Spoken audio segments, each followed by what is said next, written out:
Hey guys, this is SunsFan and welcome to the official Dota Cinema Guide to Dragon Knight.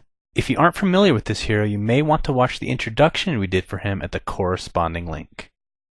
Dragon Knight is a strength carry hero whose ability to dominate teamfights stems from his amazing ultimate, as it will add some nice AoE damage and overall great pushability. Laning with Dragon Knight is extremely flexible. You can solo him mid, or put him in a duel or tri-lane. As long as he's getting the farm, he's a happy Dragon Knight. Skill build. In a duel or tri-lane, Dragon Knight players will typically get one level of Dragon's Tail right away, simply because it's the longest level 1 stun in the entire game. Level 2 you will get 1 point in Dragon Blood for a little regen, with the next 3 going into Breathe Fire. If you're going to be soloing mid lane and have no need for your stun, you may want to level Dragon's Blood right away instead of Dragon's Tail. Either way, by level 5 you should have leveled a 3-1-1. As far as your ultimate goes, and we'll get into this a little later as well, always get your level 6 ultimate. After you've maxed Breathe Fire at level 7, start maxing out your passive Dragon's Blood, as the benefits of skilling Dragon's Tail past level 1 are minuscule. At level 11, depending on what your strategy is, you may want to skip level 2 of your ultimate. The reason for this is the level 1 ultimate will provide you tower pushing capabilities that will be lost when you level up any further. The level 2 ultimate is useful for lane pushing, sure, but you already have that with Breathe Fire. So generally speaking, players tend to stay away from the red dragon, unless you plan to stack Ancients, in which case it's great. Past that minor detail, leveling up the rest of your Dragon's Tail before you hit your all-empowering level 3 ultimate is generally the way to go. Item build. For starting items, you'll want to get the typical regeneration items, including but not limited to a set of tangos, as well as a health and mana pot. Past that, one gauntlet of strength is optional if you plan to make an urn or drum. Then you have an important choice to make, whether to go for a quelling blade or stout shield. If you feel you're going to be heavily harassed by physical damage, then a stout shield could be preferable, although a quelling blade will help tremendously for last-hitting creeps, especially if you plan to stack Ancients. The boots of choice for Dragon Knight are power treads through and through. The added strength and attack speed are a dream for this hero. If you're farming at a ridiculous rate, boots of travel could be an option but are still extremely rare. In the early stages of the game, if you feel you're in need of some mana regen, you can choose between an urn or a soul ring. Soul ring will allow you to spam your Breathe Fire to your heart's content, while urn can be useful if you plan to be part of a push strategy, although typically a support could pick that up instead. In the mid stages of the game, the fabled combination is an Armlet and Helm of Dominator. Armlet will add a lot of extra punch in fights, while Helm will provide you some much needed lifesteal, thereby bypassing a lot of the negative HP that comes with getting an Armlet in the first place. The most important aspect of a Helm, which we touched on earlier, is stacking Ancients.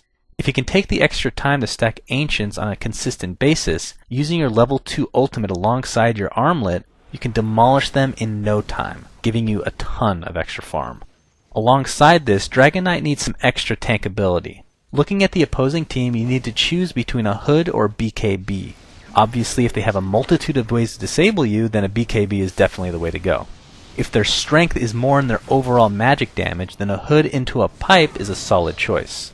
Also, for some pushing strats, picking up a Drum of Endurance isn't a bad option, but again, this could potentially be picked up by somebody else. Into the late game, a Daedalus is an excellent choice if you've chosen to go for lifesteal, while an Assault Cuirass is not only very helpful for your team, but will provide you some much needed attack speed as well. In some cases, a Heart is also a good choice, but overall the most popular pickup in the late game would have to be a Satanic, which is the only upgrade path for a Helm of the Dominator.